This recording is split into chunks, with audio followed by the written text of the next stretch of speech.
नाना मार्गों से दुष्प्राप्य है।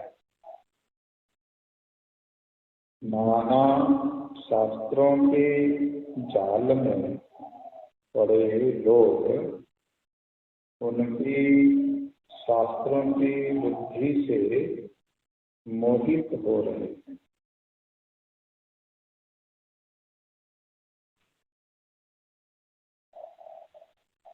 कैवल्य परम पद, इसको संतों ने मोक्ष की संज्ञा दी है।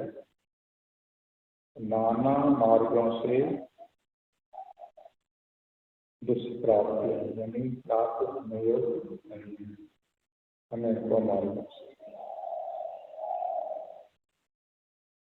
क्योंकि स्थान व यानी परमात्मा जब एक है तो परमात्मा को पाने का मार्ग भी एक है। ये यहाँ कहा गया कि नाना मार्गों से दुष्प्राप्य है। नाना शास्त्रों के जाल में पड़े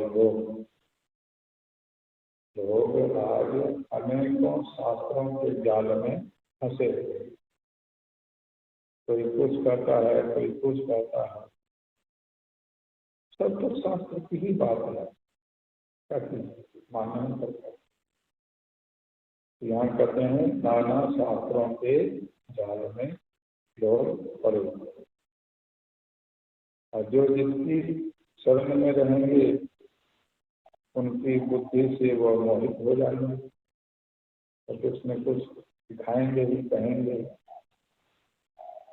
आज सार कर्म,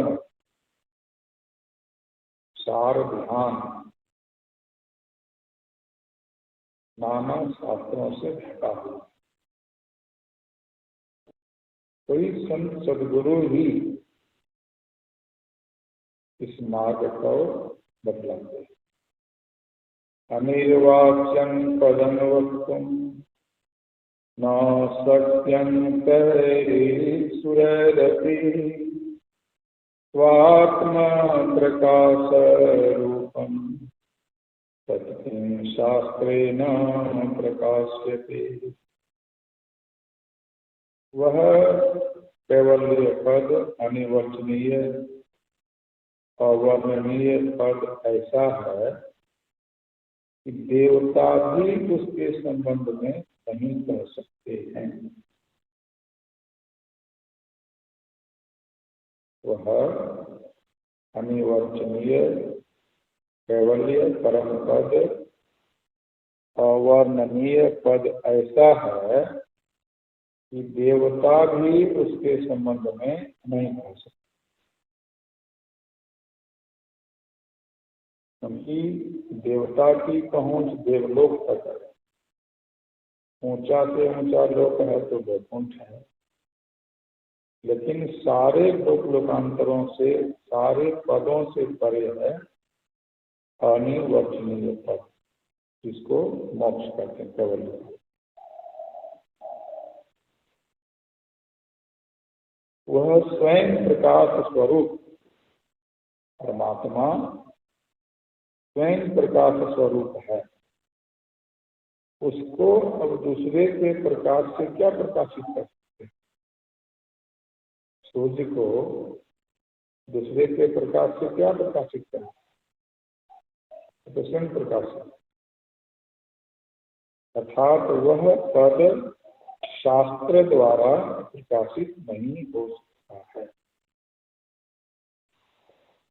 योगहीनं कथं ज्ञानं मोक्षदं भवति ध्रुवम्। योगहीन ज्ञान कैसे मोक्षप्रद हो सकता है? योगहीन अर्थात नहीं हो सकता है, यह निश्चित। ज्ञान हो, ज्ञान के साथ योग होना चाहिए। जैसा ज्ञान हो उस ज्ञान में अपने को जोड़ कर रखना। ज्ञान कुछ कहे और मन कहीं रहे तो कठिन है।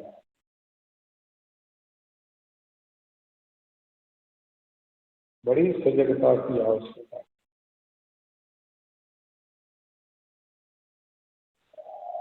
आंख बंद करके सुनते सुनते कहाँ चले जाते हैं पता नहीं।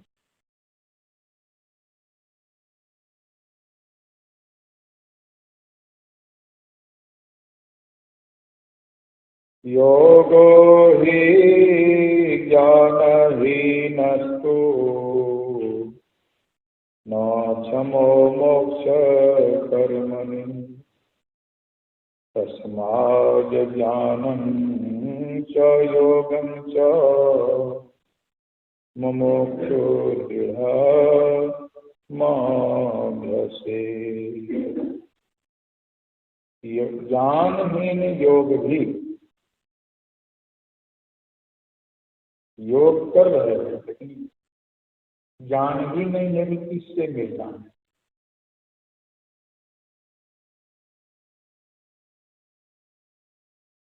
योग तो हो रहा है, लेकिन ज्ञान ही नहीं है कि किससे मिलना है। वह भी अधूरा ज्ञान है। ये कहा मोक्ष काल में समर्थ नहीं हो सकता। अतः मुमुक्षु को चाहिए कि दृढ़ता के साथ ज्ञान और योग दोनों का अभ्यास करें। मुमुक्षु को चाहिए दृढ़ता के साथ, दृढ़ता में छूटे नहीं करें, मजबूती के साथ क्या करना चाहिए? ज्ञान और योग। गुरु महाराज से जो ज्ञान मिला है, ज्ञान को योग के द्वारा जोड़ करके अपने में रखना चाहिए। जिससे जोड़ना है उस पर हमेशा लक्ष्य लगाकर रखना चाहिए। दोनों का अभ्यास करें। प्रातः स्नानोपवासादि क्लेशांश्च वर्जयेत्। साधकों को चाहिए कि प्रातः स्नान, उपवास आदि शारीरिक क्लेशों को छोड़ दें। अगर स्नान करने से हानि होती है तो प्रातः स्नान हो तो जरूर नहीं। उपवास आदि शारीरिक क्लेशों को छोड़।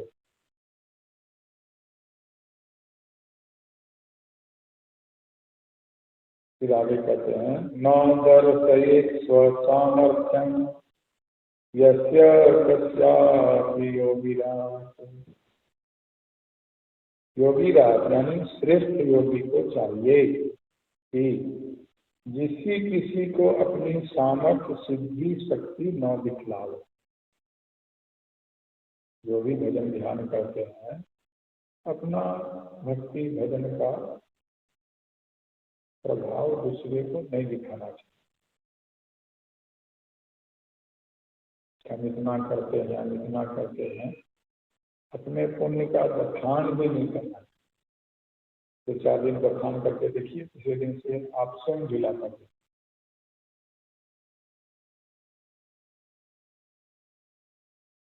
ये साधकों को चाहिए कि अपनी सामर्थ्य सिद्धि शक्ति न दिखला, न बतलावे। सगुणं ध्यान में स्यादनिमादिगुण प्रदं निर्गुण ध्यान युक्तस्य समाधिश्च ततो भवेत्। सगुण का ध्यान अनिमा आदि गुणों को देने वाला। सगुण का ध्यान अनिमा रिद्धि सिद्धि संसार की धन संपत्ति मान प्रतिष्ठा इत्यादि देने वाली है। लेकिन ये सब रहने पर भी ऐसे व्यक्ति को शांति नहीं मिलती। रावण के पास रिद्धि सिद्धि बहुत, सगुन उपासक थे रावण, लेकिन शांति नहीं था। कि अभी भी जो सगुन उपासक हैं अपने अड़ोस पड़ोस में, तो इससे संसारिक लाभ बहुत होता है, सिद्धि सिद्धि, धन संपत्ति, कुटुंब परिवार सब ठीक ठाक है, लेकिन इससे परम कल्याण के पथ में आगे बढ़ता है। निर्गुण ध्यान से युक्त को समाधि होती है। तो निर्गुण ध्यान को जानता है, निर्गुण ध्यान कहाँ लगाना चाहिए, कैसे लगाना चाहिए, किस तरह से लगाना चाहिए, किस भाव में लगाना चाहिए, तो बतलाया गया है। संकल्प का ध्यान निर्गुण ध्यान, बिंदु ध्यान भी कहीं से निर्गुण ध्यान शुरू होता है। मानस या मानस ध्यान ये सगुण, बिंदु ध्यान भी सूक्ष्म सगुण उपासना, लेकिन निर्गुण में प्रवेश करने के लिए खाता है। जब ये नहीं जानते हैं तो फिर निर्गुण ध्यान के अभाव में वह फिर भटकते हैं।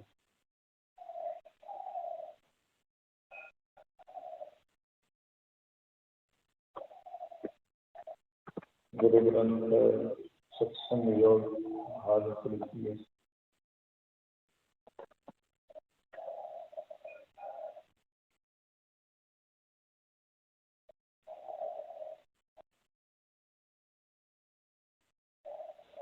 देव तथा ईश्वर,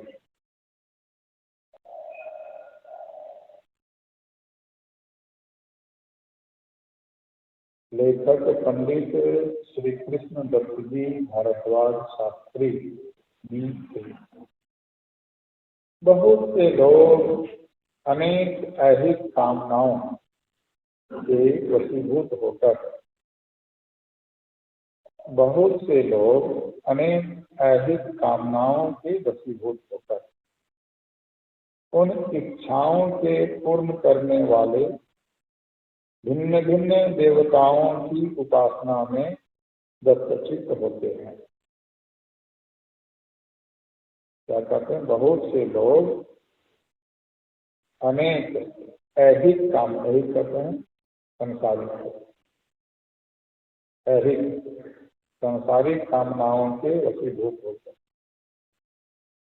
उन इच्छाओं के पूर्ण करने वाले भिन्न भिन्न देवताओं, एक ही देवता सभी इच्छा की पूर्ति नहीं कर सकते। ये कहा उन इच्छाओं के पूर्ण करने वाले भिन्न भिन्न देवताओं,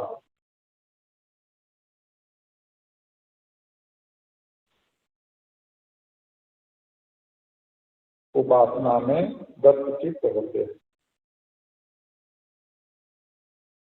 ऐसे पुरुषों को ईश्वर के देवाधिदेवत्व का ज्ञान नहीं होता।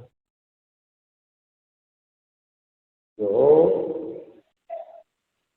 ऐहिक कामनाओं के वशीभूत होकर उन इच्छाओं के पूर्ण करने वाले भिन्न भिन्न देवताओं की उपासना में लगे रहते हैं, ऐसे पुरुषों को ईश्वर के देवाधिदेवत्व का ज्ञान नहीं होता। जितने देव आदि हैं सबको देवत्व यानी दैविक शक्ति देने वाले परम पिता परमात्मा एक हैं। उन्हीं की शक्ति से सभी देवी देवता काम करते हैं। यह ज्ञान उनको नहीं होता, उसको मूल का ज्ञान नहीं होता है, दाल पात में कोई देर होता है।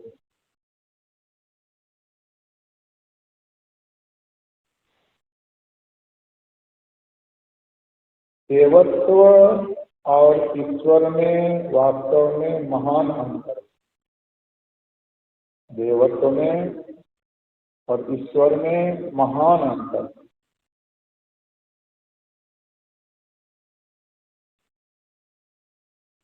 वैदिक सिद्धांत के अनुसार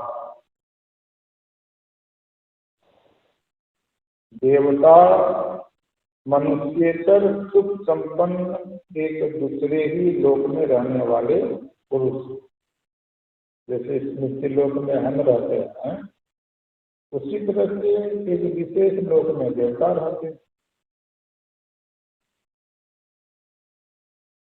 ये अंतर अब दर्शाया गया है। ये पंडित कृष्णदत्त जी भारद्वाज शास्त्री जी दर्शाए हैं कि अब सुखी मनुष्य है कि देवता लोग, कौन कितना सुखी है इसका वर्णन कीजिए। मनुष्य सुख से 100 गुना अधिक सुख पितरों को होता है।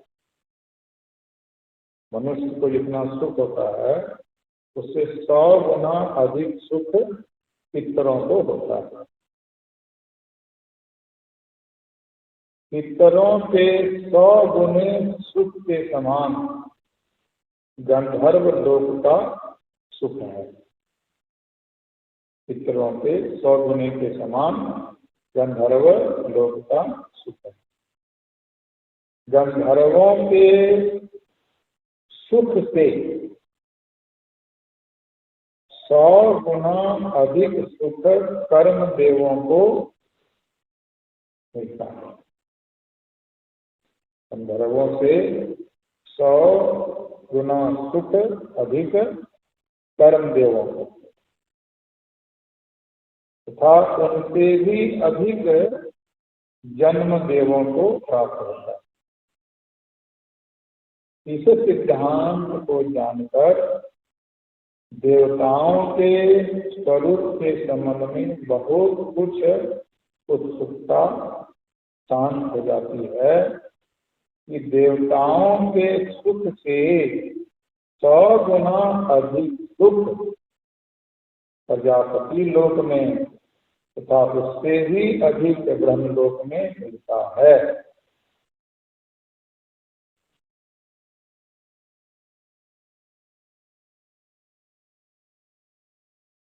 देवता मनुष्यों से बहुत उन्नत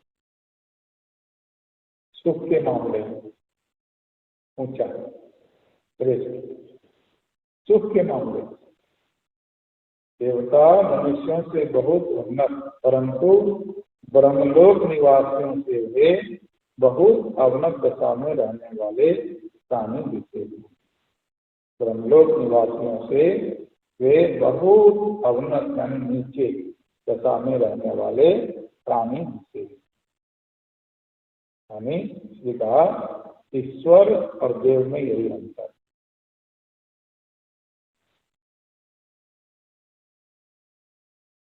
देवताओं के सुख से 100 गुना अधिक सुख प्रजापति लोक में। इतना सब सुख है, सब सुख संसारिक सुख है। जहाँ तक लोक लोकांतर है वहाँ तक लोक बने होता है संसार, संसारिक सुख। उस संसार में भी शांति नहीं, जन्म मरण का चक्र। गुरु महाराज ऐसा है, सातो स्वर्गहु केर निवासी दिव्य देव सब अमित विलासी कहो न स्थिर कर वहीं बतो।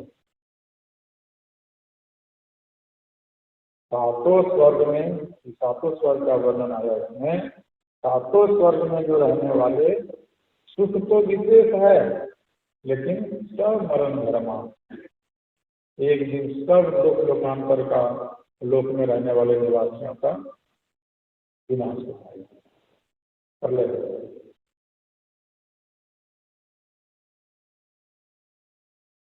इसलिए जहाँ प्रलय होने वाला है वहाँ उसके खेल में न पड़ करके जो प्रलय से बचे हुए हैं उनके शरण में जाएंगे तो आप प्रलय से बच जाएंगे। यही सत्संग का साथ। श्री सद्गुरु महाराज की जय। परम आराध्य सद्गुरु महाराज का अमृतमय प्रवचन वन्दाङ्गुलिपदकञ्ज कृपा सिन्धु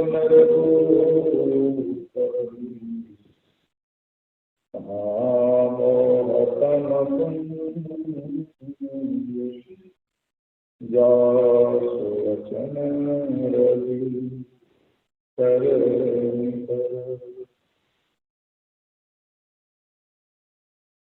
प्यारे बोलो, ईश्वर से प्रेम कितना हो कि उसके मिलने की इच्छा मन में बराबर बनी रहे। ईश्वर से प्रेम कितना हो कि उससे मिलने की इच्छा मन में बराबर लगी रहे। घूमते फिरते कुछ काम करते हुए भी उस ओर मन को घुमाते रहना चाहिए। इसके लिए तो रोना चाहिए कि अभी तक प्राप्त नहीं हुआ। विवेकानंद के लिए कहा जाता है कि वे कितना रोते थे कि तकिया नींद जाता था। संत कबीर साहब के वचन में कितना विरह है, ऐसा अन्यत्र मिलना सकूं। कैसे मिलांगे पिया जाए, मिलना कठिन है। कैसे मिलांगे पिया जाए, मिलना कठिन है। समझ सोच कर भरों जतन से बार बार